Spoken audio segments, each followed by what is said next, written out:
Hello बच्चों, आज हम पढ़ेंगे linear equation in two variable. इसका कंसेप्ट पूरे अच्छे से समझेंगे हम लोग, ठीक है, कि linear equation in two variable कहते किसको हैं। इसके लिए हमको पहले पढ़ना पड़ेगा कि कांस्टेंट क्या होता है, वेरिएबल क्या होता है, ठीक है। इसको समझते हैं पहले। कांस्टेंट जो होता है जिस भी नंबर्स का वैल्यू नहीं बदलता हो, है ना। बार बार अगर हम 2 लिख दें अगर, तो ये 2 जो है ये 3 नहीं हो पाएगा, 5 नहीं हो पाएगा तो ये जो है क्या है, कांस्टेंट है। लेकिन इसके बाद वेरिएबल समझेंगे, जैसे x है, y है, z है, ये सब का वैल्यू आप निकालते हैं तो क्या होता है, इसका x का वैल्यू कभी कुछ और निकल जाता है, कभी 5, कभी 10, कभी 12, कभी 40, कभी 50, कभी 100, कुछ भी आता है वैल्यू। क्या मतलब हुआ इसका मतलब इसका वैल्यू जो है कि बदल रहा है, वेरिएट कर रहा है, तो इसीलिए इन सबको वेरिएबल कहा जाता है, ठीक है। तो ये समझने के बाद अब हम लोग समझेंगे लीनियर इक्वेशन का स्टैंडर्ड फॉर्म, ठीक है। लीनियर इक्वेशन का जो स्टैंडर्ड फॉर्म होता है इसको समझेंगे तो ये देखिए होता है ax plus by plus c equal to 0। देखिए क्या है कि हम लोग को पहले इक्वेशन समझना है, तो इक्वेशन के लिए इक्वेट का साइन आ गया तो वो इक्वेशन हो जाता है। जैसे यहाँ पे देखिए क्या आ गया है, इक्वेट का साइन आ गया है, इक्वल का साइन आ गया है। इसके बाद हमने यहाँ पे बोला है linear equation in two variable, तो 2 जो है 2 वेरिएबल। देखिए एक वेरिएबल यहाँ पे x है और यहाँ पे y है, तो 2 वेरिएबल हो गया। इसके बाद लीनियर का मतलब होता है जो भी वेरिएबल है उसका पावर 1 हो जाना, तो इसका भी पावर 1 है, इसका भी पावर 1 है, तो क्या हो गया ये linear equation in two variable. अब कुछ इसका एग्जांपल्स लेते हैं हम लोग, ठीक है। तो 2x plus 3y plus 5 is equal to 0, ये एग्जाम्पल हो गया। इसके बाद कोई कह सकता है कि सर देखिए x प्लस 3y माइनस 7, ये भी एक इक्वेशन हो गया। अब देखिए थोड़ा सा इसमें क्या है कि a और b का जो वैल्यू है वो 0 के इक्वल नहीं होना चाहिए, और 0 के इक्वल नहीं होना चाहिए, ठीक है। और a b c जो है इंटीजर हो जाएगा, कोई दिक्कत नहीं है, ठीक है। तो देखिए अगर 0 हो जाता, यहाँ 0 पुट करेंगे तो ये तो टोटल 0 हो जाएगा, तो बचेगा by प्लस सी, तो लीनियर इक्वेशन 1 वेरिएबल हो जाएगा ना, तो इसीलिए a भी 0 नहीं। अगर b 0 हो जाता तो y खत्म हो जाएगा, तो ax प्लस सी बच जाएगा, तो क्या हो जाएगा, वो भी लीनियर इक्वेशन 1 वेरिएबल हो जाएगा, तो 2 वेरिएबल का कोई मतलब ही नहीं रहेगा। इसीलिए जो है कि हो गया ax plus by plus c equal to 0, a not equal to 0, b not equal 0 and a b c are integer, ठीक है। ये हम लोग समझ गए। अब इसके बाद क्या समझेंगे कि कहता है कि सर a1 बाय a2 वाला प्रॉब्लम समझा दीजिए, कि उसमें ना आता ही नहीं है कि इंटरसेक्टिंग लाइन होगा, कि पैरेलल लाइन होगा, कि हमारा कोइंसिडेंट लाइन होगा, कैसा होगा, ये समझ में स्टूडेंट को नहीं आता है। तो आज इसको बहुत ही अच्छे से समझेंगे और आपको याद ऐसे हो जाएगा कि कभी नहीं भूलिएगा। देखिए सबसे पहले जो है कि हम लोग केस 1 जो लेंगे, हम लोग केस फर्स्ट जो लेंगे, वो क्या करेंगे, जो है कि a1 बाई a2 ये not equal to b1 by b2। इसको समझने से पहले थोड़ा सा समझते हैं लीनियर इक्वेशन जो है 2 वेरिएबल, जो जितना वेरिएबल होता है उतना इक्वेशंस लिखने होते हैं, ठीक है। अगर 1 वेरिएबल है तो 1 इक्वेशन, 2 वेरिएबल है तो 2 इक्वेशन, ठीक है।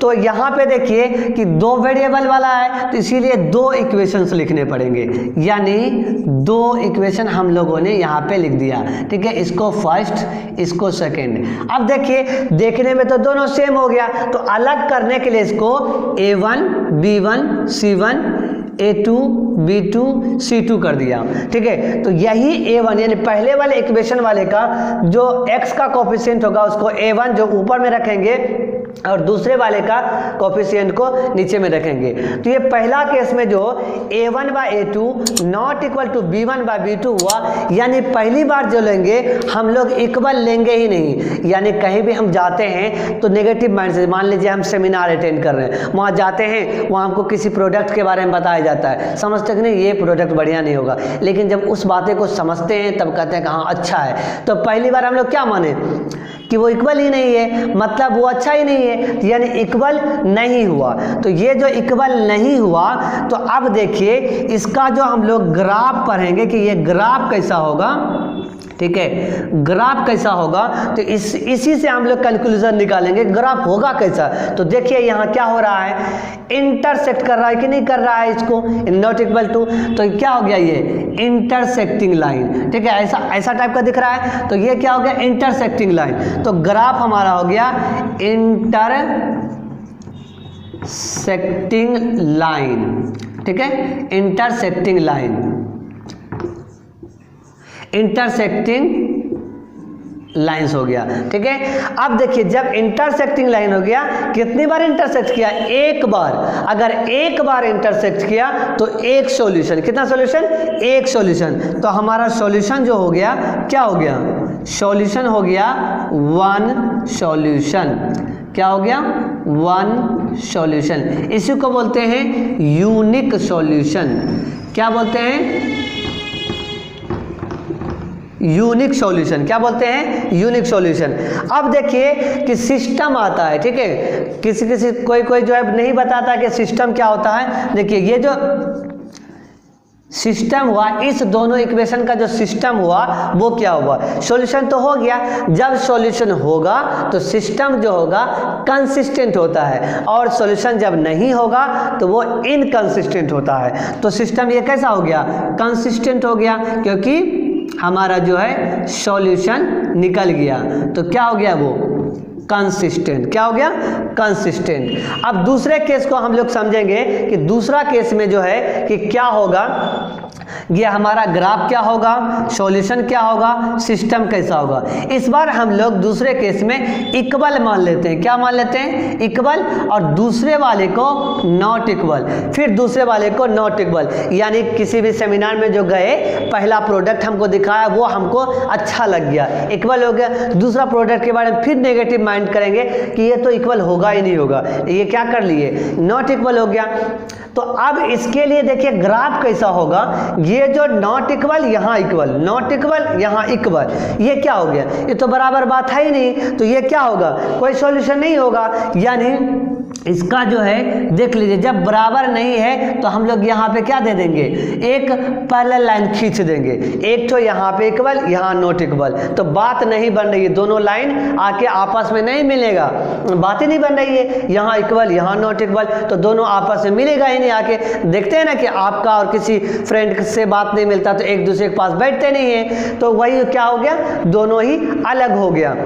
तो जब अलग हो गया तो लाइन कैसा दिख रहा है हम लोग को, पैरेलल, कैसा दिख रहा है, पैरेलल दिख रहा है, कैसा दिख रहा है पैरेलल। तो क्या हो गया लाइन हमारा पैरेलल लाइंस, क्या हो गया पैरेलल लाइंस। तो ग्राफ कट रहा है क्या, नहीं कट रहा है, जब नहीं कट रहा है तो नो सॉल्यूशन, सीधा सीधा नो सॉल्यूशन, क्या हो गया हमारा नो सॉल्यूशन, ठीक है। जब सॉल्यूशन नहीं होता है वो क्या होता है, इनकंसिस्टेंट होता है, क्या होता है इनकंसिस्टेंट, क्या होता है इनकंसिस्टेंट। अब हम लोग तीसरा और आखिरी पॉइंट समझेंगे कि केस थर्ड हो गया। इस बार क्या हो गया, इक्वल हो गया, क्या हो गया इक्वल हो गया, बात हमारी बन गई, क्या हो गया बात हमारी बन गई। जब बात बनेगा कहेगा देखो हम भी तुम्हारे पास बैठेंगे आके, एक लाइन तो बैठा ही यहाँ पे, ठीक है, दूसरा लाइन भी आके उसी पे आके चढ़ गया, यानी लाइन 1 भी लाइन 2 भी दोनों अभी एक साथ हो गया। जब एक साथ हो गया तो क्या कहेंगे, को इंसिडेंट। तो कोई आएगा, टीचर आएगा, कहेगा अरे दोनों एक जगह बैठे हुए हो, ठीक है, तो एक जगह बैठे हुए इसका क्या मतलब है, व्हाट ए कोइंसिडेंट। तो इसको बोलेंगे कोइंसिडेंट, क्या बोलेंगे कोइंसिडेंट लाइन, क्या बोलेंगे कोइंसिडेंट लाइन, कोइंसिडेंट लाइन। क्या हो गया? कोइंसिडेंट लाइन, यानी दोनों ग्राफ जो है एक ही पे आ गया। तो जब एक ही पे आ गया तो कितनी बार कटा होगा? बहुत बार कटा होगा, मेनी टाइम्स कटा होगा। तो ये हो गया क्या? Many solution. क्या हो गया? Many solution. क्या हो गया? Many solution. जब सॉल्यूशन हो जाता है तो फिर क्या हो जाएगा? कंसिस्टेंट। क्या हो जाएगा?